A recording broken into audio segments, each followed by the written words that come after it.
اور جو میں نے چیز دیکھی کہ بہت خوف زدہ ہیں عمران سے اور پاکستانی عوام سے، بالکل کلیئرلی آ گیا تھا، اس لیے اپنے آپ کو پاکستانی عوام کے ساتھ بار بار ملانے کی کوشش کرے اور عمران کو گندا کرنے کی کوشش کرے۔ پانچواں، عمران کے خلاف جنگ کا اعلان کر دیا۔ اعلان جو ہے وہ جس طریقے کی کانفرنس تھی اس طریقے سے انہوں نے اعلان کر دیا، اور میری نظر میں انہوں نے یہ بھی ایک اندیا دے دیا، انڈیکیشن کلیئرلی دے دیا کہ جی ہم تو عمران کو واپس نہیں آنے دیں گے۔ اگر دو سینئر جرنیل، لیفٹنٹ جنرل، 3 سٹار 1 گھنٹے کے لیے پاکستان کے سب سے امپورٹنٹ لیڈر کو گالیاں دے رہے ہیں تو اس کا مطلب ہم نہیں آنے دیں گے۔ پھر ان کے بہت ہی بیہودہ اور بھونڈا ان کا اٹیمپٹ کہ باجوہ کو اس کی جو ہے نا گندگی کو، اس کے گٹر کو، اس نے جو غلیظ کام کیا ہے اس کو صاف کرنے کے لیے عمران کو بھی وارننگ دی، پاکستانیوں کو بھی وارننگ دی کہ اگر کچھ ایسے کیا تو ہم تو ایسے کی تیسی کر دیں گے۔ ایک ویلڈ تھریٹ بھی ہے مارشل لاء کی، ایمرجنسی کی، ہم کچھ بھی کر لیں گے، ڈی اسٹیبلائز نہ ہونے دیں گے۔ وہ ڈی جی ایس آئی صاحب نے تو یہ بھی کہہ دیا کہ اگر آرٹیکل 245 کے تحت ہمیں بلایا گیا ان ایڈ آف سول پاور، جو کہ ان یہ تقریباً سیمی مارشل لاء ہوتا ہے، ان ایڈ آف سول پاور جب آتا ہے، بیکاز فنڈامنٹل رائٹس جو ہیں وہ ایٹ ہولڈ ہو جاتی ہیں اس وقت۔ ایک بہت بڑا پیغام ہے کہ طاقت ہمارے پاس ہے اور عمران کو نہیں آنے دیں گے۔ یہ میں نے دیکھا اس کانفرنس میں۔ D G I S I کیوں آئے؟ D G I S I کی جگہ آپ باجوہ کو بٹھا دیں۔ بیسکلی یہ ہے کہ جو ڈی جی آئی ایس آئی ہے وہ جو کہہ رہا ہے وہ سمجھے یہ باجوہ کہہ رہے ہیں، یہ باجوہ کی سوچ ہے۔ اپنی ایجنسی کو انہوں نے ڈیفینڈ کرنا تھا، اس لیے کہ ان کی ایجنسی کے اوپر بہت زیادہ ایلیگیشنز ہیں، گل کی ہے، سواتی کی ہے، جمیل فاروقی کی ہے، ایاز امیر کی ہے، سامی ابراہیم کی ہے، عمران ریاض خان کی ہے، باقی، لیکن سب سے زیادہ ارشد شریف کا قتل اور اس کی شہادت، جو کہ تانے مانے ان کی ایجنسی کی طرف جا رہے ہیں۔ پھر ان کے جو بڑے سینئر 3 4 5 6 اہلکار ہیں، میجر جنرل فیصل نصیر، فہیم رضا، راشد نصیر، اعزاز، یہ جو 3 سیکٹر کمانڈر اور ان کے جو کاؤنٹر ٹیررزم والے صاحب ہیں، ان کے خلاف اتنی پبلک ایکسپوجر ہو گیا ہے کہ انہوں نے کتنا گند کیا، ان کو بھی ڈیفینڈ کرنے ہیں۔ بار بار کہتے رہے ہم تو بالکل پیچھے سے کام کرتے رہتے ہیں، ہم سوتے نہیں ہیں، لیکن لوگوں کو نظر نہیں آتے۔ ہمیں بالکل پتہ ہے آپ سوتے نہیں ہیں، آپ لوگوں کو اٹھاتے ہیں رات کو، پھر آپ ان کو ننگا کرتے ہیں، پھر آپ ان کو ٹارچر کرتے ہیں، ڈی جی آئی ایس آئی صاحب، ندیم انجم صاحب، اس لیے آپ سوتے نہیں ہیں، اور یہی وجہ ہے کہ شاید آپ کے جو آپ کہتے ہیں کہ ہم سوتے نہیں۔ پھر عمران کو اگر ڈیفیم کرنا ہے، برا بھلا کہنا ہے، تو شاید یہ جو بابر افتخار صاحب ہیں ان کے لفظوں میں اتنا وزن نہ ہوتا، لیکن ڈی جی آئی ایس آئی کے لوگوں کا ہے کہ جی ان کے پاس تو بڑی انفارمیشن ہوتی ہے، نالج ہوتی ہے، جو کہ انہوں نے استعمال کیا اور اشارتاً کہا کہ جی وہ ملتے تھے اور صبح کچھ بات کرتے ہیں، رات کو کچھ کرتے ہیں۔ انہوں نے تو ان لمیٹڈ ایکسٹینشن دی، آفر کی باجوہ کو، جس کا عمران نے ایکسپلین کر دیا بڑا سمپل۔ اس نے کہا، میں نے ان سے کہا کہ بھائی اگر اسی وجہ سے تم ان کو کر رہے ہو تو تم میرے سے لے لو۔ عمران تو پاکستان کے لیے کر رہے ہو، پاور کے لیے تھوڑی کر رہے۔ یہ کمبخت اتنے بیوقوف ہیں، ان کو سمجھ نہیں آتی، اور یہ اتنی گھٹیا، یہ بہت ہی گھٹیا طریقہ ہے۔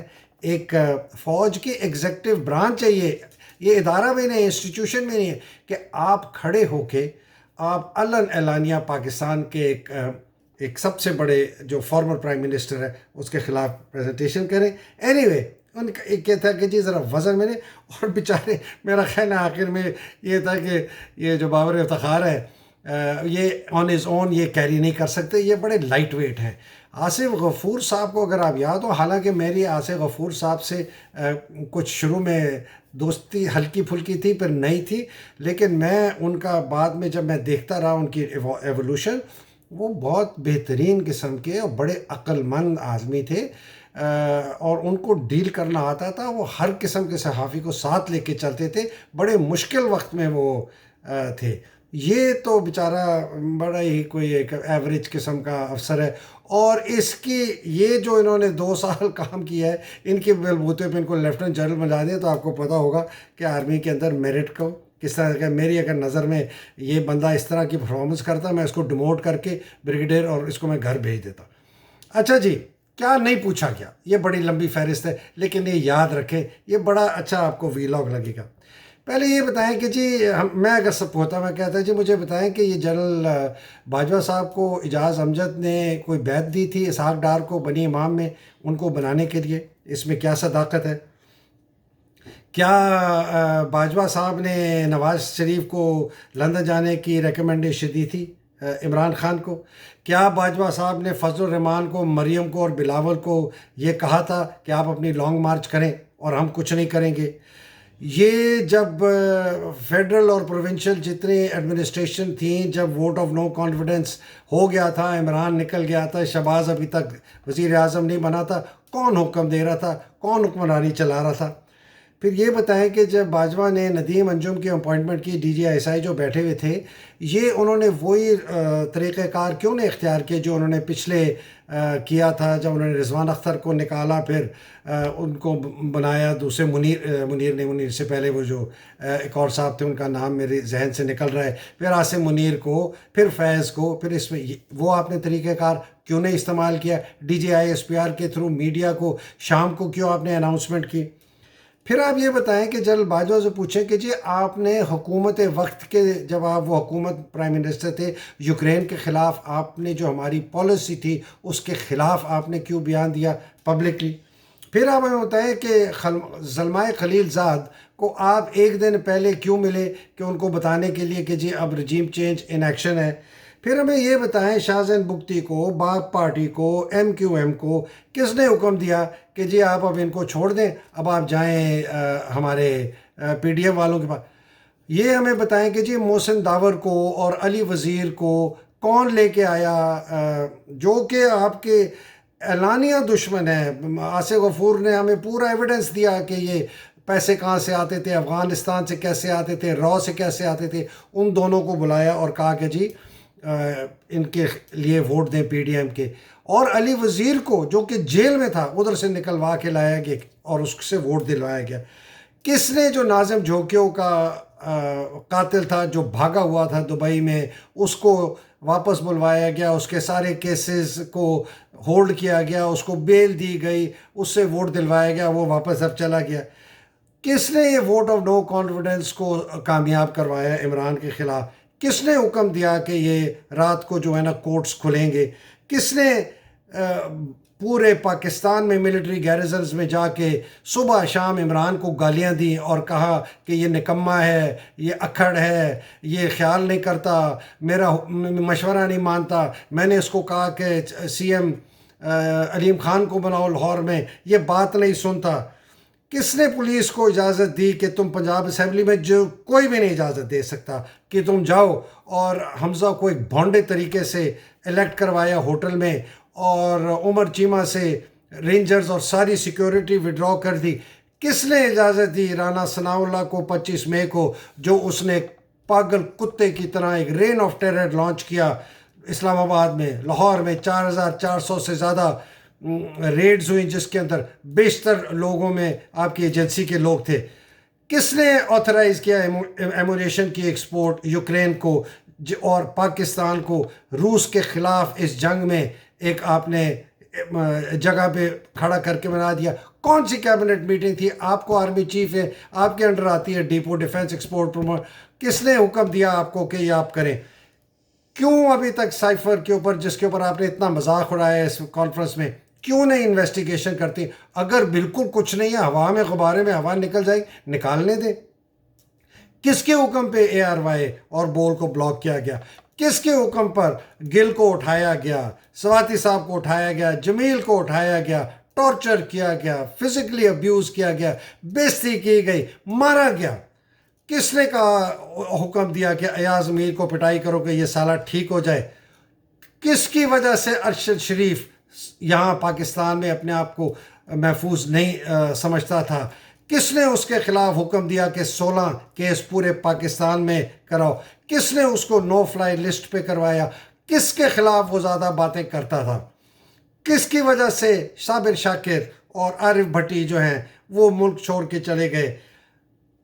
یہ ایم کیو ایم والے، یہ منظور پشتین، جاوید لطیف، خرم دستگیر، مفتاح اسماعیل، یہ کیوں کہہ رہے ہیں کہ جی ہمیں تو زبردستی حکومت دی گئی، زبردستی لائے گا؟ کون لے کے آیا ان لوگوں کو زبردستی؟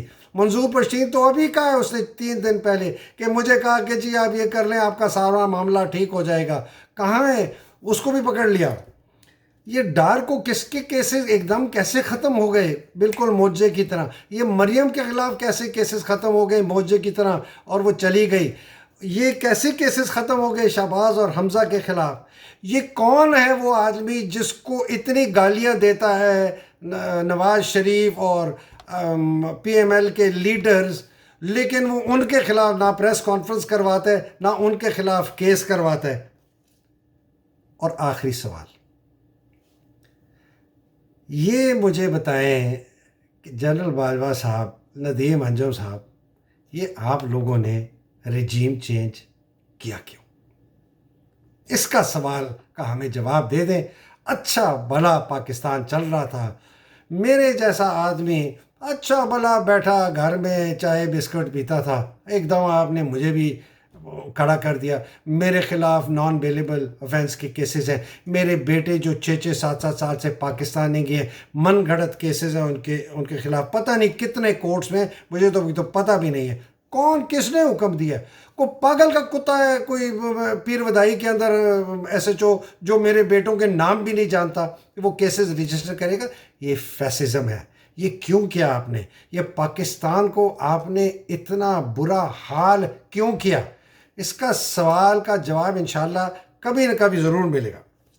اچھا جی، نیٹ ختم کر رہا ہوں. نیٹ فوج اپنا یہ پاکستان کے اوپر ایلیٹ کیپچرڈ ہولڈ جو ہے نہیں چھوڑے گی، یہ میں آپ کو یقین سے بتا دوں. یہ ان دو حضرات کی میں نے جو بات سنی، ان کے تیور دیکھے، مجھے نہیں لگتا کہ یہ چھوڑیں گے.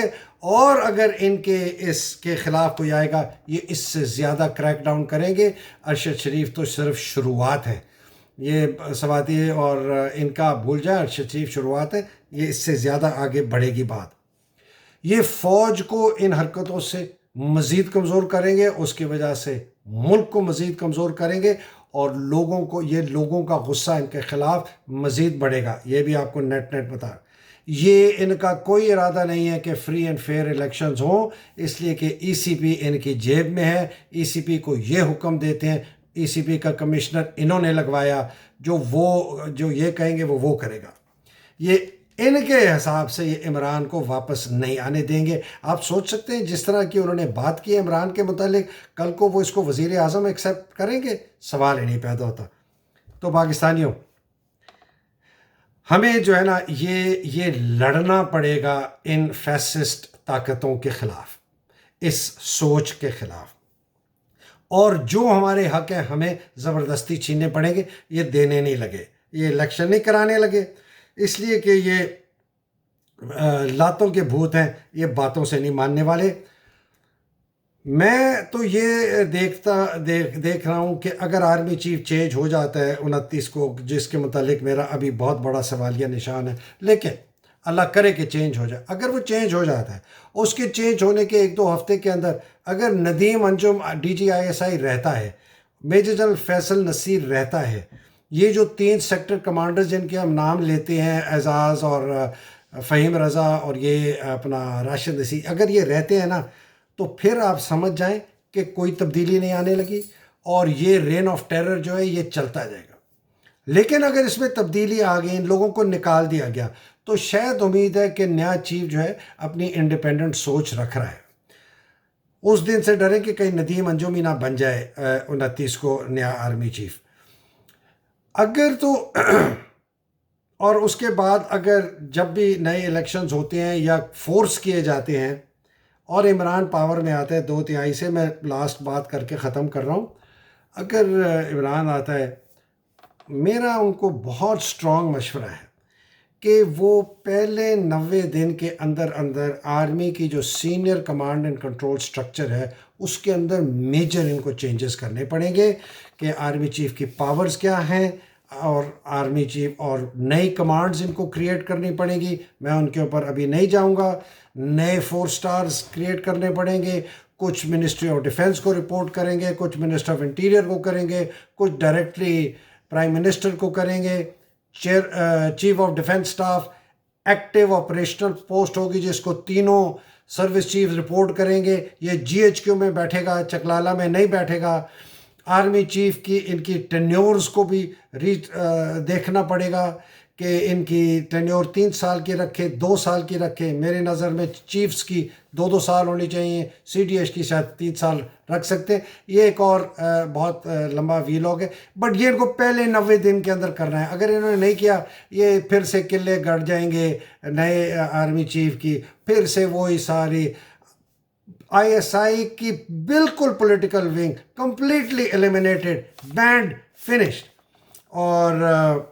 اور اگر ضرورت پڑے تو 2 درجن جرنیلوں کو فارغ بھی کر دے جن کے ہاتھ اور جن کی نیت بہت خراب ہے اور پاسبلی وہ کچھ کر لے. دیکھیں عمران کو بولڈ سٹیپ لینے پڑیں گے. یہ اگر انہوں نے بہت ہلکے ڈر کے لیا یہ کھا جائیں گے. ان کو بولڈ سٹیپ لینے پڑیں گے. اگر وہ ریئیکٹ کرتے ہیں تو کرنے دے. آگے سے ملک بھی ہے، قوم بھی ہے، الیکٹ ہو کے آیا ہوگا عمران، 2/3 اس کے پاس لیڈر انشاءاللہ اسمبلی میں سیٹیں ہوں گی. پھر دیکھتے ہیں کہ کیسے یہ ریئیکٹ کرتے ہیں، مارشل لا لگاتے ہیں یا ایمرجنسی کرتے ہیں. یہ میرا مشورہ ہے عمران کو. ناظرین اب تک کے لیے اجازت دیجیے، اگلی نشست میں پھر ملاقات ہوگی. اللہ سبحانہ تعالیٰ آپ سب کو اپنے حفظ و امان میں رکھے، پاکستان کو اپنے حفظ و امان میں رکھے. پاکستان زندہ باد، پاکستان بائندہ باد. الہی آمین. السلام علیکم، خدا حافظ.